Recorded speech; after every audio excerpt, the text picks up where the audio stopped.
Hi friends, welcome back to our channel. Idli தோசைக்கு பக்காவான side டிஷ்னா அது வடகறி தான். அதுவும் இந்த சென்னை ஸ்டைலில் செஞ்சிங்கன்னா, இந்த சென்னையில் இந்த ரோட்டோரங்களில் செய்யக்கூடிய வடகரியோட டேஸ்ட் பார்த்திங்கன்னா ரொம்பவே அட்டகாசமாக இருக்கும். அதே சுவையில் நீங்கள் செஞ்சு கொடுத்தீங்கன்னா கூட 2 எக்ஸ்ட்ராவாக இட்லி தோசை சாப்பிடுவாங்க.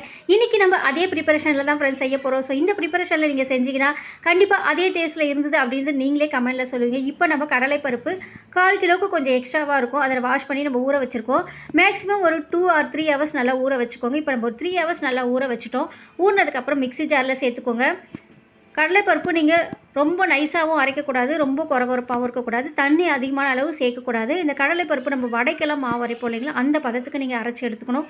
ரொம்ப நைஸாக அரைச்சிட்டிங்கன்னா வடகரியோட டேஸ்ட்டே மாறிடும். இப்போ நம்ம சேர்த்ததுக்கப்புறம் இதோட ஒரு 4 காய்ந்த மிளகாய் சேர்த்துக்கோங்க.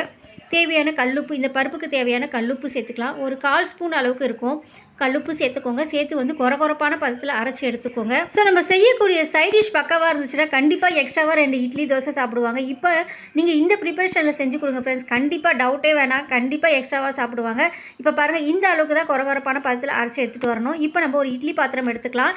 ஆல்ரெடி நீங்கள் இட்லி பாத்திரத்தில் தண்ணி வச்சு கொதிக்க வச்சுருங்க. அந்த ஸ்டேஜில் நம்ம இட்லி தட்டில் ஆயில் அப்ளை பண்ணிக்கோங்க. ஸோ நீங்கள் இட்லி செஞ்சாலும் இல்லை நீங்கள் இட்லி பாத்திரத்தில் வேக வைக்கிற எந்த பொருளாக இருந்தாலும் நீங்கள் தண்ணி கொதிக்கிறப்போ வேக வச்சிங்கன்னா தான் ரொம்பவே சாஃப்டாக நல்லா வெந்து வரும். இப்போ நல்லா நம்ம ஆயில் அப்ளை பண்ணிட்டோம். ஸோ சில பேர்லாம் பார்த்திங்கன்னா நல்லா அந்த தோசை கல்லில் இந்த மாதிரி தட்டிட்டு ஆயில் அப்ளை பண்ணி அதை வந்து தோசை மாதிரி சுட்டு எடுத்து செய்வாங்க. ஸோ அதை காட்டிலும் இந்த மாதிரி நம்ம வேக வச்சு செய்கிற சமையல் தான் நம்ம ஹெல்த்துக்கு ரொம்பவே நல்லது ஃப்ரெண்ட்ஸ். இப்போ நல்லா தண்ணி கொதிச்சிருச்சு. நம்ம இதை கடலைப்பருப்பும் வேக வச்சு எடுத்துக்கலாம். ஒரு 10 மினிட்ஸ்லேயே பார்த்திங்கன்னா கடலைப்பருப்பு நல்லா வெந்துடும். இப்போ பாருங்கள், ஒரு 10 மினிட்ஸ் ஆகிடுச்சு.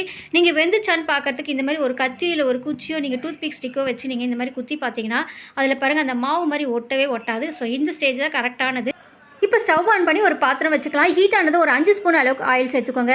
ஸோ நம்ம சமைக்கிறத விட நம்ம சமைச்சு கொடுக்கும்போது அதை சாப்பிட்டு நல்லாயிருக்குன்னு சொல்கிறதுல தான் நமக்கு ரொம்பவே சந்தோஷமாக இருக்கும், நமக்கும் ஒரு சாட்டிஸ்ஃபேக்ஷனாக இருக்கும் செஞ்சு கொடுக்கும்போது. ஸோ ஆனால் நிறைய பேர் அந்த விஷயத்தை ஃபாலோ பண்ணுறதே இல்லை.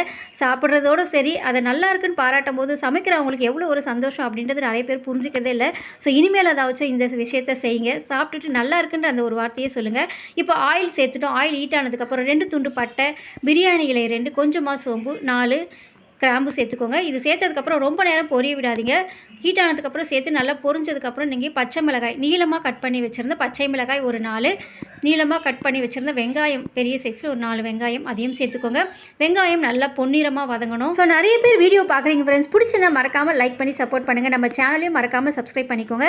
உங்கள் ஃப்ரெண்ட்ஸ் அண்ட் ஃபேமிலிக்கும் ஷேர் பண்ணிக்கோங்க. இப்போ பாருங்கள், வெங்காயம் நல்லா வதங்கணும். அந்த ஸ்டேஜில் நம்ம வேக வச்சு எடுத்து வச்சுருக்க கடலைப்பருப்பும் எடுத்துக்கலாம். நீங்கள் சூடாக இருக்கும்போதே அந்த கடலைப்பருப்பு ஒரு ஸ்பூனால் எடுத்து ஒரு கிண்ணத்தில் சேர்த்துக்கோங்க.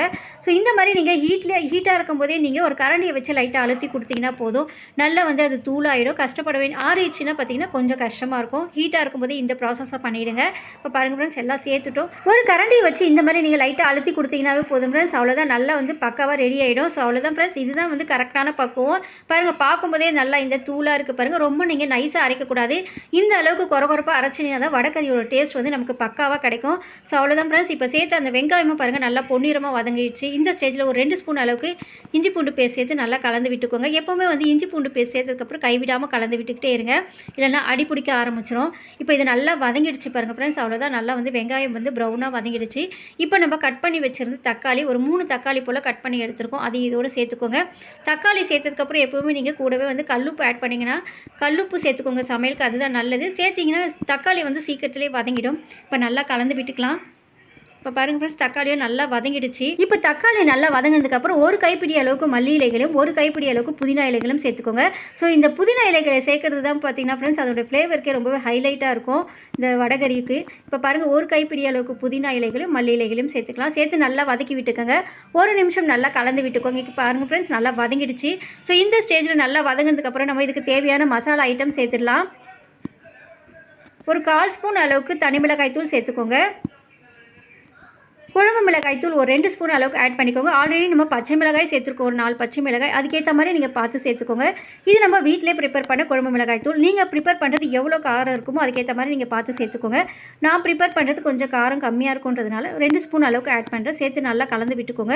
இப்போ அந்த மசாலாலாம் நல்லா சேர்ந்து மிக்ஸ் ஆகிடுச்சு. இப்போ நம்ம இதில் தண்ணி ஆட் பண்ணிக்கலாம். ஸோ இந்த வடகரியோட ப்ரிப்பரேஷனை பார்த்தீங்கன்னா ஃப்ரெண்ட்ஸ், இந்த ப்ராசஸில் நீங்கள் செஞ்சீங்கன்னா கண்டிப்பாக நீங்கள் இந்த சென்னை ஸ்டைலில் இந்த ரோட்டு கடைகளில் சாப்பிடக்கூட அதே சுவையில் இருக்கும். ஸோ செஞ்சு பார்த்தீங்கன்னா கண்டிப்பாக நீங்கள் கமெண்ட்டில் சொல்லுங்கள் ஃப்ரெண்ட்ஸ் எப்படி வந்தது அப்படின்றதுல. மறக்காமல் இந்த ப்ராசஸை ஃபாலோ பண்ணி செஞ்சு பாருங்கள். கண்டிப்பாக அட்டகாசமான சுவையில் இருக்கும். இப்போ பாருங்கள் நல்லா வந்து சேர்த்து அந்த தண்ணி நல்லா கொதிக்க ஆரம்பிச்சிருச்சு. ஸோ இப்போ நீங்கள் ரெடி பண்ணி வச்சுருந்த அந்த கடலைப்பருப்பு இதோட சேர்த்துக்கோங்க. சேர்த்து நல்லா வந்து கலந்து விட்டுக்கோங்க. ஸோ கலந்து விட்டதுக்கப்புறம் உங்களுக்கு வந்து இந்த வடைக்கறி எந்த வந்து திக்காக இருக்கணுமா இல்லை எந்த கன்சிஸ்டன்சியில் இருக்கணுமோ அதுக்கேற்ற மாதிரி பார்த்து நீங்கள் தண்ணி ஆட் பண்ணிக்கலாம்.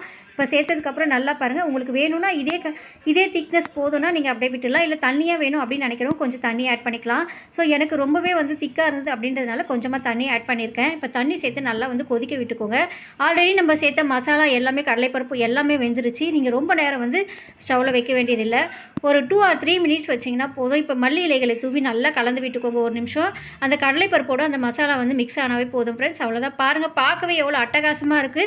சென்னை ஸ்டைல் வடைக்கறினா இதுதான் ஃப்ரெண்ட்ஸ். செஞ்சு பார்த்தீங்கன்னா கண்டிப்பாக நீங்களே சொல்லுங்கள் கமெண்ட்டில். நம்ம சேர்த்து கடலைப்பருப்பெல்லாம் சேர்த்து ஒரு நிமிஷம் நல்லா கொதிக்க விட்டு கலந்து விட்டு எடுத்திங்கன்னா அவ்வளோதான் ஃப்ரெண்ட்ஸ். சென்னை ஸ்டைலில் வடைக்கறி ரெடி ஆகிடுச்சு. இட்லி தோசை ஆப்பத்துக்கெலாம் ரொம்பவே பக்காவான சைடிஷாக இருக்கும் ஃப்ரெண்ட்ஸ். இதே ப்ராசஸில் நீங்கள் செஞ்சு கொடுத்தீங்கன்னா கண்டிப்பாக திரும்ப திரும்ப கூட வேணும்னு என்று எக்ஸ்ட்ராவாக இட்லி தோசையெல்லாம் கேட்டு சாப்பிடுவாங்க. நீங்கள் ஒன் டைம் இதே ப்ராசஸில் செஞ்சீங்கன்னா திரும்ப திரும்ப செய்வீங்க ஃப்ரெண்ட்ஸ். கண்டிப்பாக நீங்களும் இந்த சென்னை ஸ்டைல் வடைக்கறியை செஞ்சு பாருங்கள். இதே ப்ராசஸில் செஞ்சு பார்த்துட்டு உங்களுக்கு பிடிச்சிருந்ததா, இதே ப்ராசஸில் செய்யும்போது உங்களுக்கு கரெக்டாக வந்தது அப்படின்னு கமெண்ட்டில் சொல்லுங்கள். ஸோ வீடியோ பிடிச்சினா லைக் பண்ணி ஷேர் பண்ணிக்கோங்க. நம்ம சேனலையும் மறக்காமல் சப்ஸ்கிரைப் பண்ணிக்கோங்க. நெக்ஸ்ட் வீடியோவில் சந்திக்கிறேன். தேங்க்ஸ் ஃபார் வாட்சிங்.